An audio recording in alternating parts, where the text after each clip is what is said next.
From the macabre minds of Laughing Devil Production comes another story from the Nightshade Diary. You know what that means. Check under the bed and make sure no one or nothing is there. Is the closet door securely shut? Then leave your disbelief behind, amp up your imagination, and hang on tight for another ride into terror and mystery. And like all good horror stories, just imagine it's a dark and stormy night. And remember, screaming like a little girl is permitted.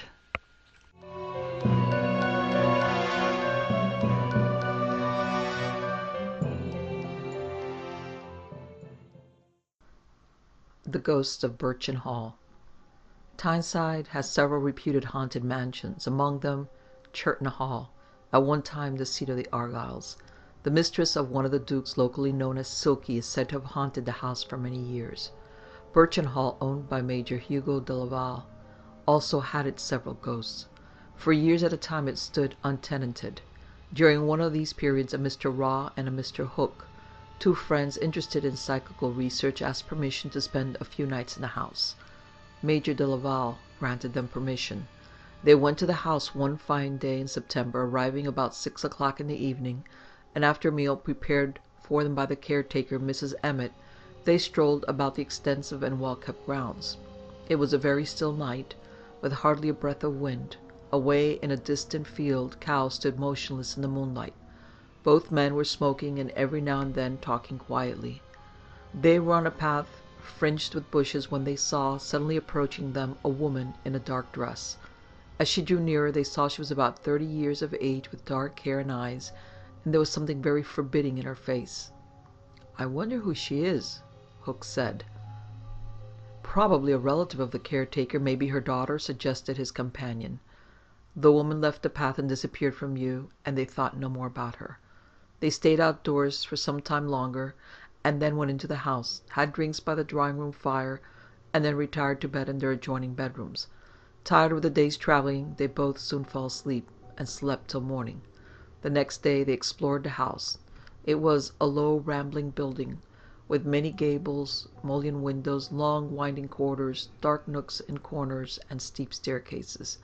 There was a gloom about it which the daylight could not dispel. In the evening the two men went into the grounds again after a meal. They were walking in the same path and talking, when once again they saw the woman with the forbidding face. They saw this time that she looked foreign, and when she got nearer to them they noticed that her dress seemed to be very old-fashioned, belonging to a bygone age. She passed without seeming to notice them, and they turned and looked after her. They were struck by a shadowy indistinctness about her which they had not noticed before, and the fact that her high heels made no sound on the hard ground. After walking for some time longer in the garden, they went indoors and sat for a while by the drawing-room fire. They then went to their respective bedrooms. Raw had a fire in his room, and sat for some time reading a book he had brought with him. Then, tired and made drowsy by the fire, he fell asleep in his chair. He awoke with a start to hear the sound of high heels tapping along the corridor outside his room. Instantly all his faculties tensed. He sat bolt upright, listening. The tapping drew quickly nearer. It seemed as if the wearer of the high-heeled shoes was running. She passed his door. There were sounds of a distant struggle and a fearful, spine-chilling scream. After that, an eerie silence. Raw quickly rose from his chair, opened the bedroom door, and looked up and down the corridor. All was very still and deserted. The moonlight poured through an oriel window at the nearest end of the corridor, illuminating it with cold white light, while ivy leaves, blown by the night breeze, tapped against the window. Puzzled, he drew back into his room and got into bed, sleeping soundly till the caretaker brought him a morning cup of tea. "Ghosts?" Mrs. Emmett said, when Raw told her about what he had heard. "There aren't such things. You must have heard an owl. They do make queer sounds." The woman they had seen in the garden must have been some person taking a short cut home through the grounds, she said. They did sometimes, and nothing could convince her to the contrary. The house was not haunted. Raw then told Hook about the sounds in the corridor, and Hook, who had not heard them, nevertheless declared his intention of not going to bed that night.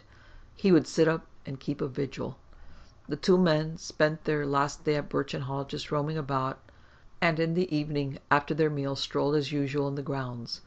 In the same place, at the same time, they again suddenly saw the woman with the forbidding face. She came steadily towards them.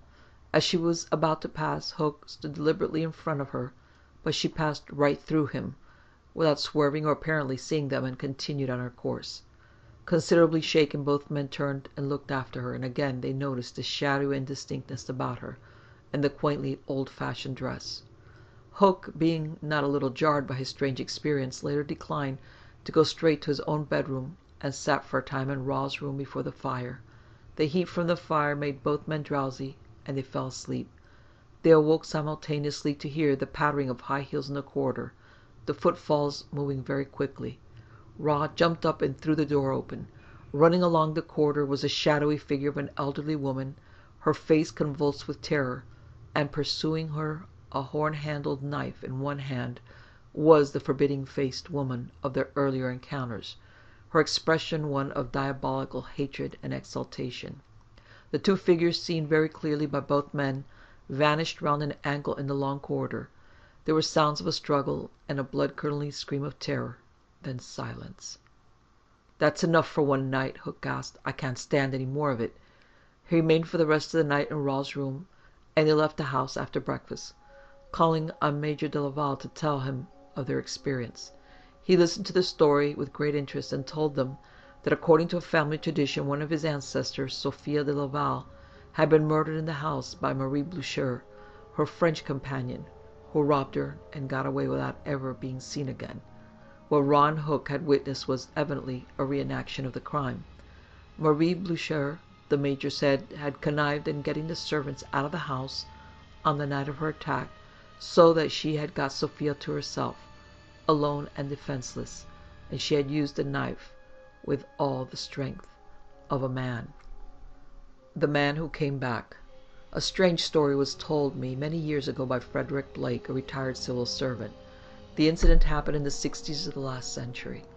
Blake went one night with his friend and fellow civil servant named Parker to Kate Hamilton's club in Gerrard Street, a rendezvous in the West End of London, which vied for popularity at that time with Cremorne, the Argyle Rooms, and Malt's Kate, who was the queen of the demi-mondes, was in the employment of Isaac Larts, who seldom visited the club himself, and left the management of it to Kate. On the two men arriving at the entrance, Parker, who was a member of the club, gave the password to a porter, who rang a bell twice, as a signal to another porter at the end of a long passage that all was right. Going along the passage and passing through the door at the end of it, Blake and Parker entered a long, rather narrow room ablaze with gaslight. It was luxuriously furnished. There was a bar at one end, and many tables, seated at which were the patrons of the club, a mixed crowd of civil servants, army officers, university students, men of the church and law, members of Parliament, and men of independent means. There was an army of waiters, the chief of whom was called Spurgeon, owing to his likeness to a preacher of that name. Seated in a gorgeous armchair in front of the bar was Kate Hamilton, bedecked with jewels. A cabinet minister was paying her homage. There were also present many women whose appearance suggested they were demi-mondes, mistresses of wealthy men and the most highly paid of prostitutes. There was much talking and laughing, the men treating the women to drinks sold at high cost. Kate got a commission on all the drinks. This very clear word picture of the place given to me by Frederick Blake should be borne in mind when considering the next part of his narrative. It was, he said, the early hours of the morning before the company left, leaving the premises in a very upside-down state. He and Parker went off together, as they lived near one another, and Blake told me, though they were pleasantly warmed, they were very far from intoxication. They were walking along Piccadilly when they saw, coming towards them, George Payne, one of their old schoolfellows. Payne was in the army, and his regiment was in New Zealand. They supposed he must be home on leave. Walking a little way in front of them was a hospital nurse. As Payne drew nearer to them, his figure became clearer. There was no mistaking him. They knew so well his walk. He paused when he got to Albemarle Street. His face then showed up with startling clearness, and Blake and Parker started with horror, for what they looked on was the face of the dead, grey and lifeless. The nurse, walking in front of them, also having looked hard at Payne, turned very startled, took to her heels, and ran across the street. The two friends watched Payne until he vanished from view and went home much troubled. Some weeks later they heard that George Payne had been killed in a military skirmish. His death occurred at the very time they had seen his wraith in Piccadilly. Cases of people appearing elsewhere at the moment of their deaths are not uncommon, though such well authenticated accounts are, especially where there is more than one witness. Yet the number of instances of this ghostly occurrence allows little room for skepticism. Through many years there have been faithfully sworn accounts of these apparitions. For example, the occasion when Lord Balcarres, confined in Edinburgh Castle under suspicion of being a Jacobite, was visited in the night by the wraith of his friend Viscount Dundee, who had been killed at the Battle of Killiecrankie. In more recent times the Great War, understandably with its masses of casualties, produced many stories of visitations to their kin of soldiers who died. I have been acquainted with a number of stories of this nature, and there is one incident very close to me. A girl of my acquaintance named Blythe was engaged to John Crawford, a young officer serving at the Western Front in 1918. One evening, as she was sitting at the drawing-room window, she saw him, to her surprise, come up the garden path. She hastened to the front door to greet him, but found no one there. Thinking he was hiding in fun, she called out to him. There was no reply, and when she looked for him in the garden, there was not a trace of him. A few days later she learned that he had been killed in battle, his death occurring at the same time she saw his wraith. Away from war, there are other instances of this phenomenon. Not long ago the young members, 4 in number, of a South Wales family went for an excursion one day in a steamer. That evening their parents, who were watching for their return at the drawing-room window, saw them come up the garden path in single file. They both ran to the front door to greet them, but no one was there, nor was there a sign of them in the garden, only a sense of brooding depression. Hours afterwards the parents learned that the pleasure steamer had been wrecked and all on board her had drowned. In cases where the visitation of the newly dead occurs only fleetingly, as a face seen at the foot of the bed, perhaps it is often claimed that these are figments of the imagination, or dreams, but dreams themselves are often the instrument of the supernatural. Frederick Kane of Herwain Street, Barry Dock, dreamed one night that he saw his brother Henry, who had migrated to New York, standing on the quayside of the river Hudson, counting his money, while around him were the dark sinister forms of men. They gradually drew menacingly nearer and nearer to Henry. When the men were close to him, and seemingly about to pounce on him, Frederick awoke. The dream was so terribly realistic that he could not erase it from his mind. He instigated inquiries about Henry Kane, and was informed that his brother was last seen on the quayside of New York, and after that nothing more was heard of him. He disappeared. To meet Frederick seemed sure a tragic end. Another even stranger case of the supernatural visiting a person in his dreams occurred in 1835 in Glasgow. James McLary was returning home one day when he met William Wright, an acquaintance who looked somewhat disturbed, and asked him if he believed in dreams.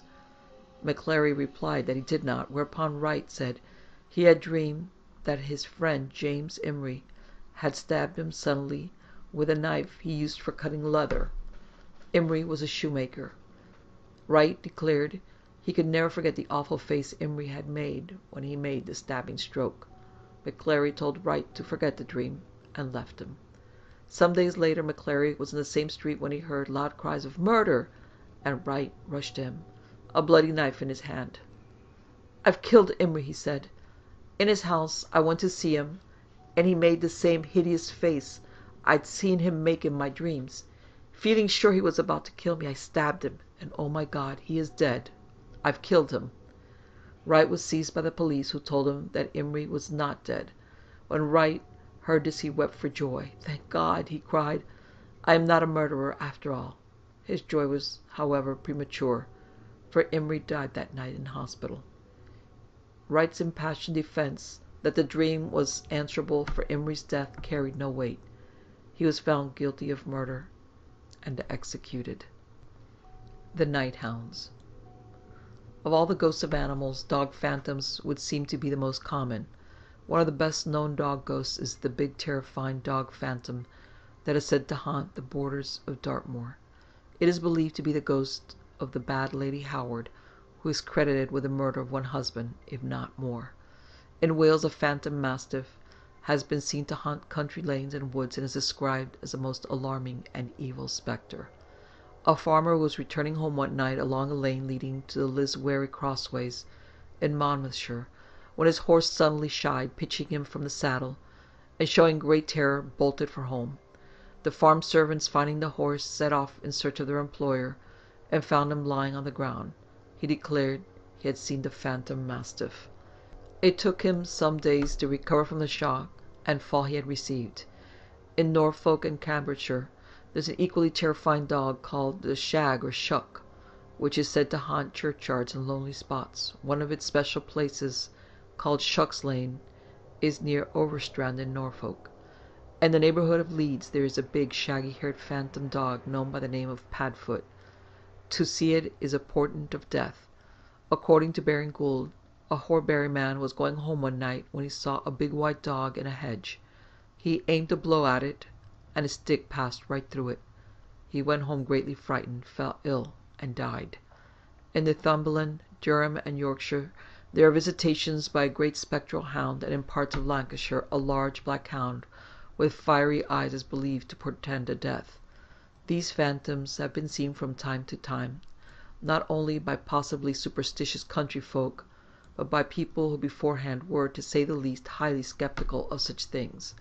In a valley between Darlington and Houghton there is a phantom dog which is said to howl and bark before the death of anyone in the locality. The River Bella in Westmoreland was for years haunted by a terrifying phantom dog, though this was eventually exorcised. From the lone dog phantoms to the packs of spectral hounds, a sight of these is said to bring misfortune, sometimes even death, to the seer. Dartmoor is haunted by the Yesk or Whisk phantom hounds. In Wales there are the phantom Cern Awn, and in Cornwall the devil and his dandy dogs. J.Q. Couch, in his Folklore of a Cornish Village, relates the appearance of the devil and his dandy dogs to a farm labourer. The man was returning home late one night when he heard the baying of hounds. They were phantom dogs. There was no mistaking the supernatural tone of the baying, and they were following him. Forced to look back, the man saw to his horror not only the diabolical hounds, but also their infernal huntsman master, who had horns and a tail, and was like the description of him.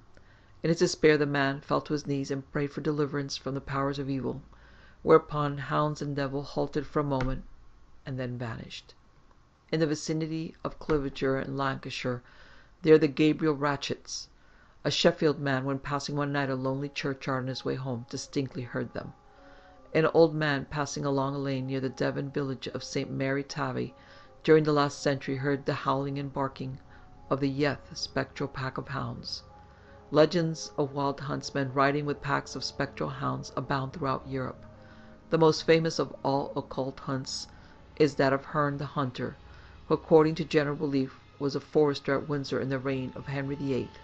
Since his death, for some unknown reason, he and his pack of spectral hounds have haunted Windsor Castle grounds. The last recorded appearance of Herne the Hunter was towards the end of the last century, when his hounds dashed past two boys on their way back through Windsor Park to Eton College. In the forest of Fontainebleau a pack of spectral hounds is hunted by Hugh Capet. Henry IV is said to have seen this spectral hunt when hunting one day shortly before his assassination. A similar phantom pack haunts a forest in Blois and another forest in the Milan region of France. There are several packs of hellish hounds in Germany, chiefly in the region of the Black Forest and the Harz Mountains. In a forest near Danzig, the wild huntsman is known as Dietrich von Bern. In Schleswig, one of the forests is haunted by spectral hounds, headed by the ghost of Duke Bell, who murdered his brother and committed many other crimes. According to tradition, Bell was swallowed up in a morass close to the river Eider when on a marauding expedition. His body was recovered and buried in a cathedral at first, and afterward in a marsh. The spot became haunted by the most blood-curdling cries and groans, and the ghost of a Bell was said to be seen on a phantom horse accompanied by 3 horrible-looking phantom hounds. All attempts to lay his ghost have failed. Ghosts known as Kirkgrims have been seen to haunt churchyards. These have appeared as dogs, though they can take many different forms, including occasionally that of a pig. Many attempts to catch and stop the Kirkgrims have been made, and all have failed. There are several recorded accounts of phantom bears. One dark winter's night, a soldier on a sentry duty outside the guardhouse of the Tower of London saw the luminous figure of a large bear come up the stairs from a cellar. Terribly scared, he thrust at it with his bayonet, and on the bayonet passing through it without any effort, he fainted. He was found lying unconscious on the ground and carried to the guardroom. He recovered sufficiently to narrate what he had seen, but died in a few days. The phantom was thought to be that of one of the bears kept at the Tower years ago. A house in Chain Walk, Chelsea, is said to be haunted still by a phantom bear. It is thought to be the ghost of a bear baited in the days of bear baiting. The house is sited on land that formerly belonged to Henry VIII, who numbered bear baiting among his favorite amusements. The House of the Blue Lights. Though my lifelong interest has been ghost hunting, I have not spent all my time looking out for ghosts. And in fact, one of my strangest experiences came about purely by chance. It happened in the 1920s, and although I had at this time been active in a number of investigations, ghosts and hauntings were very far from my mind when I took the train across London to visit a little country place in Essex. It was noon when I arrived there, and about 7 p.m. when I set out on my return journey. By way of variety, I decided to walk 3 or 4 miles across a very pretty bit of country with which I was totally unfamiliar, and then train the rest. The night was dark, heavy black clouds completely obscuring the moon and stars. After I had proceeded about 2 miles along a fairly level track of country, the road dipped, and I found myself descending into what appeared to be a rather thickly wooded valley.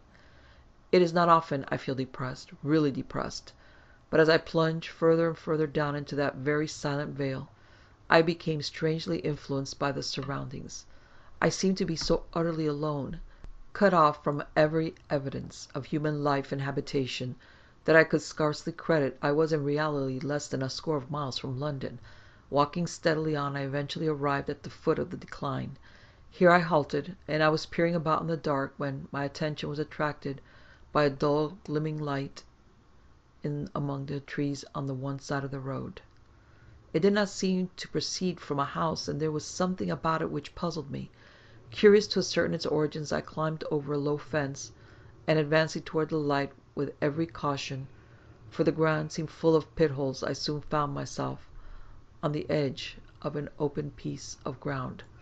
While I was debating what to do next, whether to press still further forward or remain where I was, another light appeared, somewhat bigger than the other, but of the same peculiar leadenish, unhealthy blue. Then, very abruptly, both lights disappeared. There was now a brief interval in which nothing happened, and then, straight in front of me, there was a flash of light that lit up the scenery all around, and I was able for the first time to get some idea of my surroundings. I was in either a park or garden, but one which had long ceased to be cultivated, for everywhere were signs of neglect and confusion. Fallen branches across walks, stacks of dead leaves, rank weeds, and debris of all kinds. Away behind all this loomed a great building, festooned to the chimney-pots with ivy. I had no time to see more, for the light disappeared with the same startling abruptness as it had become, and I was once again plunged into darkness. I had seen the will-o'-the-wisp, but these flashing blue lights appeared to me to be essentially different, and more like what are in certain parts of Wales called corpse candles or churchyard candles. These are most frequently seen before death, though they have been known to manifest themselves in some locality where death from unnatural causes has taken place. For example, a crossroads in Monmouthshire, where a murderer who had been gibbeted was buried, has been periodically haunted, generally at Christmas Eve, by a blue flame fashioned like a giant candle. I waited some time for a recurrence of the lights, and as none came, and the cold from the damp ground began to penetrate my clothes, I finally retraced my steps to the road and continued my journey in the dark. The following day I again took the train across London and made inquiries in the neighbourhood regarding the house, and discovering the name of the agent in whose hands it was, decided to approach him to ask permission to keep an all-night vigil there. By a stroke of luck, the agent turned out to be someone I had met some years before, and to whom I had introduced a certain amount of business. He listened to my account of the lights quite gravely, and shaking his head remarked, "No, I cannot explain them, nor have I ever heard of anyone else seeing them. The property has stood empty, and is in a bad state of repair." "Is there any story attached to it?" I asked. "There are too many old houses," he replied evasively, "and if there are none to begin with, people invent them. If you would like to see over the place, I will write you an order." "Could I stay there for the night," I asked, "if I promised not to divulge any names?" "I think that could be managed," she said. "There is no need of a key, for nearly all the windows at the back of the premises are broken, so you can get in easily. You are not likely to be disturbed when once you are there because, from what I understand, no one ventures near the grounds after nightfall. If you do experience anything, let me know, as I should like to hear about it." He then wrote me an order to view which I still have, and I quitted his presence with many thanks.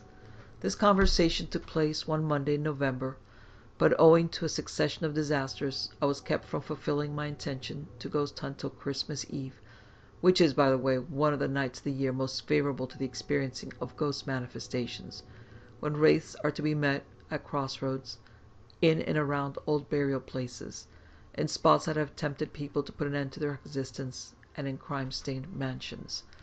On this occasion I had decided against a lone vigil, and arranged for someone to accompany me, and it was only at the last moment I received a wire from him saying he was down with a severe cold and could not come.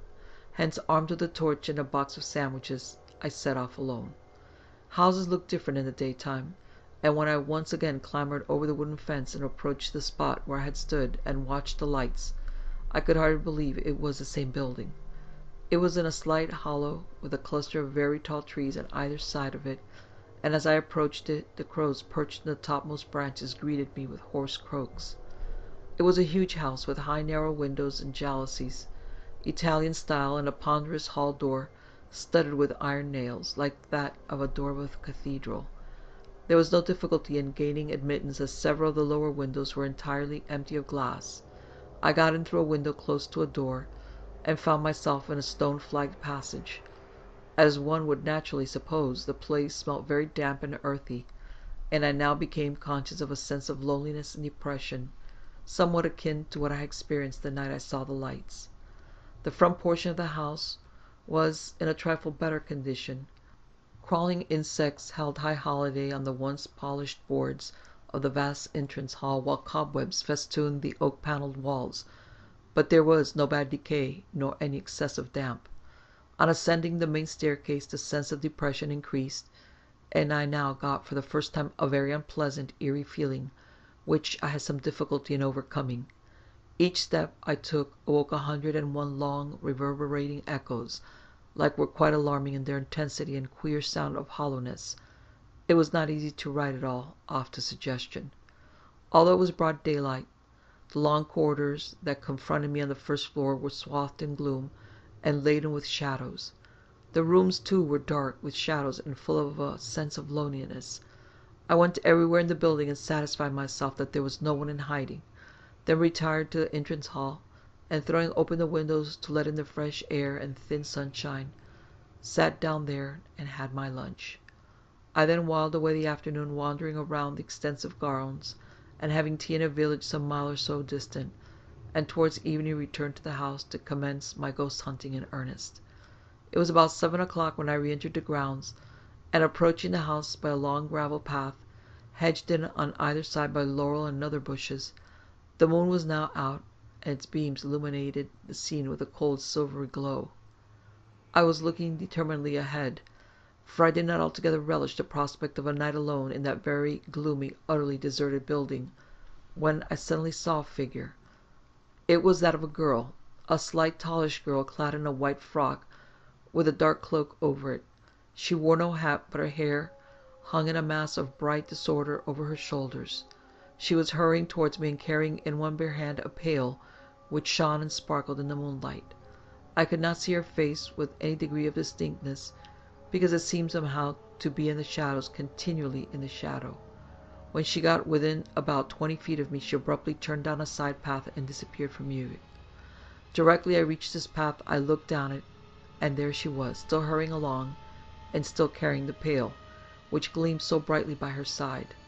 In a few seconds, however, seeming somehow to amalgamate with the moonbeams, she vanished. I went to the spot where she had disappeared.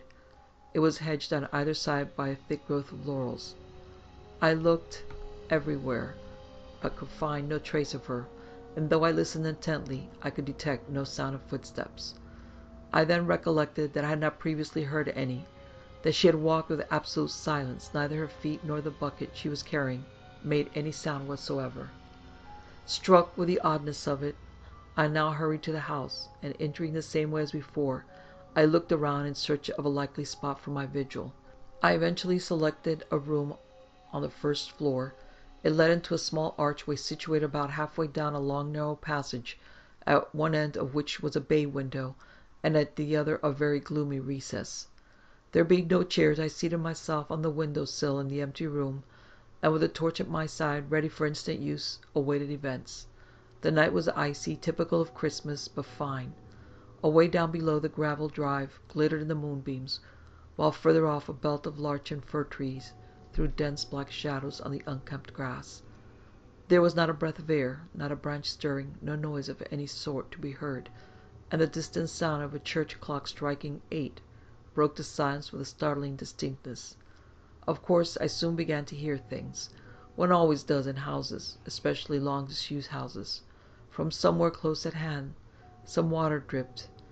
Then a board gave a creak, and presently there was a slight scurrying sound in the passage, which I assured myself was mice or rats.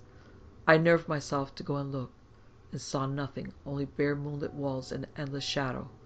I returned to my seat by the window in the empty room, and waited again. 9, 10, 11 o'clock went by and nothing happened, and then at last midnight came, ushered in by irritatingly slow and ponderous boomings from the distant clock. A moment later, from the passage outside, came a regular measured tap-tap, as of shoes on a polished oak floor, faint but distinct and growing nearer and nearer. I admit I was startled. On and on the footsteps came, cautiously yet firmly, tap, tap, tap. I forced myself to the door and listened. On came the steps till they reached the doorway. Then there was a frightful scream, followed by unnerving silence. When some moments afterwards I found courage to look out into the passage, there was nothing to be seen. I left the house and walked to the railway station in the village, where I sat on the platform in the cold of Christmas morning, waiting an eternity for a train. A week later I returned to the house agent, and narrated to him all the incidents of my adventure. This time he was less evasive and more open with me, and confessed that my experience tallied to a remarkable extent with the many rumors about the house which had been spread. The place, he said, is claimed to be haunted about this time every year by the ghost of an ancestress of the present owner. She was strongly suspected of having committed a most atrocious crime, and as a punishment for her sins it is said that she is compelled to walk the house in a guise too hideous for human eyes to look upon, without either going mad or dying on the spot. I believe it actually happened some years ago that she did reveal her face to the then owner of the property. She never reveals it to strangers, and he died hours afterwards. As the present owner of the house did not encourage further investigation, I had to leave the matter there, though I should have liked to have inquired more about the girl with the pail.